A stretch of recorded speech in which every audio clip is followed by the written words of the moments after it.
Hello 10th class. मैं आपको unseen passage cover करवा रही हूँ अनसोल्ड में से। तो आज मैं उसी क्रम में आगे और समझा रही हूँ आपको। 2017 और 2020 में ये आपका अनसीन पैसेज के रूप में क्वेश्चन के रूप में पूछा जा चुका है और अभी आपके मॉडल क्वेश्चन पेपर में भी ये आया हुआ है। लेकिन ये पैसेज ऐसा है जो 3 बार अनसीन पैसेज के रूप में पूछा गया है और 2 ही बार ये आपका नोट्स मेकिंग में भी आ चुका है। तो आपको यहाँ ध्यान देना है अनसीन पैसेज समझने पे। लास्ट में मैं आपको क्वेश्चन आंसर भी बताऊंगी और इसकी नोट्स मेकिंग भी बताऊंगी। दोनों ही चीजें हम इसमें कवर करेंगे। It is an admitted fact that union और cooperation is strength, disunion is weakness. यह एक जाना माना तथ्य है, स्वीकृत तथ्य है, यानी एक बहुत बड़ी कहावत है।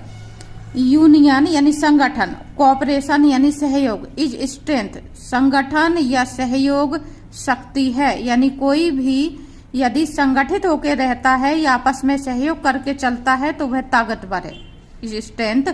डिसयूनियन इज वीकनेस। असंगठित यदि कोई रहता है या असंगठन है वह कमजोरी है। तो ये कहावत है आपकी, यूनियन और cooperation is strength, disunion is weakness. एक रहोगे तो खड़े रहोगे, कमजोर रहोगे तो गिर जाओगे, हरा दिए जाओगे। इसी का दूसरा रूप है। तो यहाँ पे आपको ध्यान रखना है, यूनियन का मतलब संगठन या संगठित वर्ब के रूप में, कोऑपरेशन यानी सहयोग, स्ट्रेंथ यानी ताकत, डिसयूनियन यानी टुकड़ों में बट जाना, वीकनेस यानी कमजोरी। A united family, a united community, a united society, a united nation is strong. कोई भी संगठित परिवार जिसमें एकता है, संगठित है, संगठित कम्युनिटी, संगठित सोसाइटी समाज, और कोई भी राष्ट्र जो संगठित है वह ताकतवर होगा। स्ट्रेंथ यानी ताकत, यह आपका नाउन फॉर्म है। स्ट्रॉन्ग ये एडजेक्टिव है। स्ट्रॉन्ग का नाउन फॉर्म स्ट्रेंथ। तो यहाँ पे बताया परिवार, कौम, समाज और राष्ट्र यदि संगठित हैं तो वह ताकतवर होंगे। But those who are disunited, यदि कोई विभक्त हैं, बटे हुए हैं, डिसयूनाइटेड असंगठित है, और split up into fractions, fractions यानी टुकड़े। यहाँ पे यदि वे टुकड़ों में बटे हुए हैं या ग्रुप में, समूहों में बटे हुए हैं, ऑल वीक, सभी कमजोर होंगे। Take the case of football और हॉकी टीम, उदाहरण के तौर पे फुटबॉल या हॉकी टीम का एग्जाम्पल देखें, उदाहरण समझें। If the member of the team play together and cooperate with another they will form a strong team. यदि वे एक साथ मिलकर के खेलते हैं, एक दूसरे का सहयोग करते हैं, तो ये टीम जो है वो ताकतवर बनेगी, मजबूत टीम बनेगी। ये बहुत जरूरी है।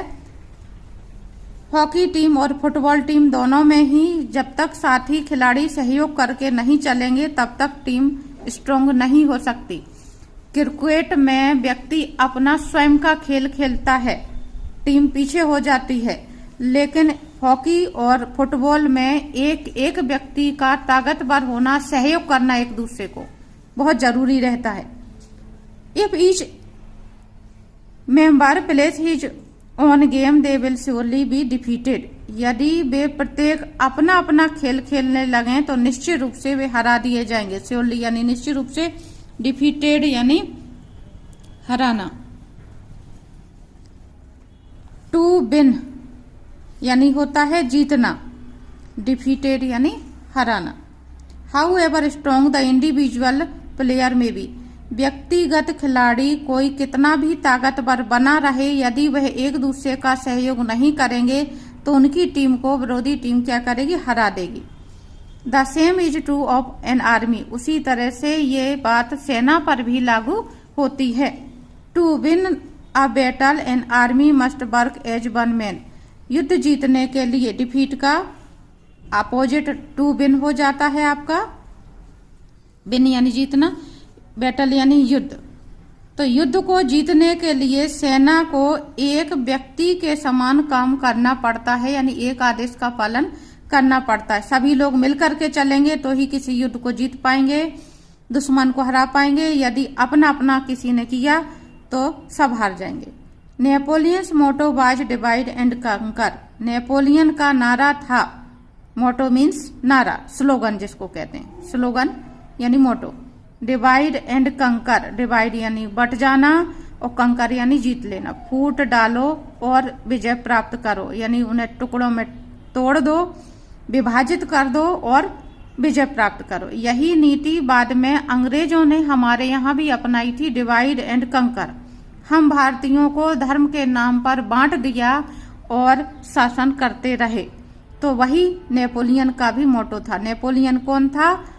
फ्रांस का राजा, king of France, emperor of France. तो ये उसका नारा था। He tried to split up the armies fighting against him. उसकी कोशिश होती थी कि जो भी सेना से वो मुकाबला करने जा रहा है, देश पर जिस पर आक्रमण करने जा रहा है, उसकी सेना में वो क्या करे, फूट डलवा दे। Then he would overcome them one by one, और उसके बाद वह उन पर विजय प्राप्त कर लेता था एक एक करके। ओवरकम का मतलब भी यहाँ पर विजय प्राप्त करना। ओवरकम और टू विन आपके साइनोनाइम्स हो जाएंगे। कंकर का भी मीनिंग पूछा जा चुका है। कंकर का मीनिंग टू विन का मीनिंग कंकर या आपस में साइनोनाइम्स। और जो डिफीट दिया है, डिफीट का साइनोनाइम्स लॉस या लूजेज। तो यहाँ पे ओवरकम का मतलब विजय प्राप्त। डिवाइडेड दे वर वीक, एक एक करके विजय प्राप्त कर लेता। Divided they were weak, but जाने के कारण वह कमजोर हो जाते थे। A united team, a united army, a united nation is strong. फिर से यहाँ पे जो शुरू में बात कही गई वही यहाँ पे फिर से आ गई। एक संगठित टीम, एक संगठित सेना और एक संगठित राष्ट्र हमेशा ताकतवर होता है, स्ट्रॉन्ग होता है। यूनाइटेड भी स्टैंड, डिवाइडेड भी फॉल। फिर से इसी कहावत का दूसरा रूप यह आ गया, यूनाइटेड भी स्टैंड, डिवाइडेड भी फॉल। एक रहेंगे तो हम खड़े रहेंगे, एकता होगी तो हम खड़े रहेंगे, और बट गए तो हम गिरा दिए जाएंगे, यानी हम परास्त कर दिए जाएंगे। फॉल का मतलब यहाँ पे डिफीटेड। ये दोनों साइनोनाइम्स हैं। आगे क्वेश्चन देख लेते हैं हम। What is the factor that assures strength. कौन सा तथ्य है जो हमारी ताकत को सुनिश्चित करता है? तो इसमें सिर्फ हमें शब्द लिखना है, यूनियन और कोऑपरेशन। व्हाट की जगह पे हम सिर्फ एक शब्द लिख देंगे आंसर में, यूनियन और cooperation is the factor that assures strength. तो हमारा आंसर बन जाएगा। सेकंड क्वेश्चन है, what happens if each member of a football team play his own game. यहाँ पे चेंज करके फुटबॉल टीम की जगह हॉकी टीम कर सकते हैं। तो यदि फुटबॉल या हॉकी टीम का कोई खिलाड़ी अपना खेल खेलने लगे तो क्या होगा? तो यहाँ पे आपका आंसर दिया हुआ है सीधा, दे विल श्योरली बी डिफीटेड। आप सिर्फ इतना सा लिख सकते हैं, कोई चेंज करने की जरूरत नहीं है आपको। वे निश्चित रूप से हरा दिए जाएंगे। लेकिन आप चेंज करना चाहते हैं, आंसर को बड़ा लिखना चाहते हैं, तो आप यहाँ से क्वेश्चन से रिपीट करेंगे। If each member of a football team plays his own game, उसके बाद आप यहाँ से लिख दें, they will surely be defeated. Next है, what moral does the passage carry. Moral का मतलब होता है क्या हमें इस चीज से शिक्षा मिलती है, इस पैसेज का क्या सबक है। तो जब भी इस तरह से कुछ क्वेश्चन आता है मोरल या मैसेज, तो आपको ये ध्यान रखना है, यदि कोई कहावत दी हुई है पैराग्राफ के लास्ट में या पैराग्राफ के शुरू में, तो आप उसी कहावत को लिखेंगे आंसर। तो united we stand, divided we fall, ये लिख सकते हैं हम इसका आंसर। बहुत सी बार जो पैराग्राफ आया है तो ये लाइन को हटा दिया गया है। यदि इस लाइन को हटा देते हैं तो इसका आंसर फिर आपका ये बनेगा, यूनियन और कोऑपरेशन इज स्ट्रेंथ और डिसयूनियन इज वीकनेस। नेक्स्ट है आपका, divide and conquer was the motto of. Divide और कंकर ये किसका मोटो है? तो आपका ये आंसर हुआ है नेपोलियंस मोटो। तो यहाँ पे करेक्ट आंसर आपका होगा नेपोलियन। नेक्स्ट है आपका गिव अ साइनोनाइम्स ऑफ विनर। अब थोड़ी सी आपको यहाँ पे बुद्धि लगानी है। साइनोनाइम्स आपको बताना है विनर का।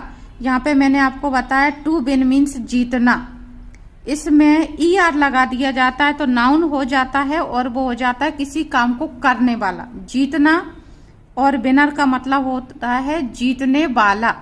तो जैसा मैंने आपको यहाँ बताया कि ये आपस में साइनोनाइम्स हैं, तो कंकर शब्द दिया हुआ है, इसमें भी आप क्या करेंगे, यहाँ पे ER लगा देंगे तो आपका आंसर हो जाएगा। कंकर में सॉरी ER नहीं OR लगेगा तो कंकरर हो जाएगा आपका। और उसी तरह से आप अपोजिट वर्ड ढूंढना चाहें तो अपोजिट भी आपका हो जाएगा इसमें डिफीटेड, जो दिया हुआ है तो डिफीटर। ठीक है, कुछ और भी क्वेश्चन है इसके, वो मैं बता देती हूँ आपको। ये क्वेश्चन आपके अभी मॉडल क्वेश्चन पेपर जो जारी किया था बोर्ड ने, उसमें दिए हुए हैं according to the passage what is weakness. Passage के अनुसार वीकनेस क्या है, तो आपका आंसर आएगा ये डिसयूनियन। और सेकंड है which of the following is a suitable title to the above passage. Suitable title क्या होगा, तो लास्ट में ये आपकी लाइन जो दी हुई है united we stand divided we fall, यदि ये लाइन नहीं होती नीचे तो यूनियन इज स्ट्रेंथ ये हम बनाते। To win a battle an army must work as आपका आंसर आएगा वन मैन।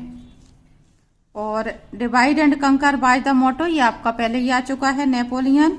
और if we are divided B answer आएगा इसमें फॉल। तो इस तरह से आपके आंसर चेंज हैं। ये आगे मैं बताती हूँ आपको नोट्स मेकिंग इसी की।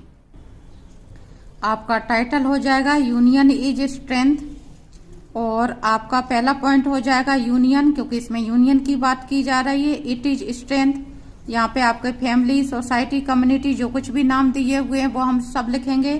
एग्जाम्पल के तौर पे यहाँ पे इन्होंने एन आर्मी और फुटबॉल टीम हॉकी टीम भी आप लिख सकते हैं कॉमा लगा के।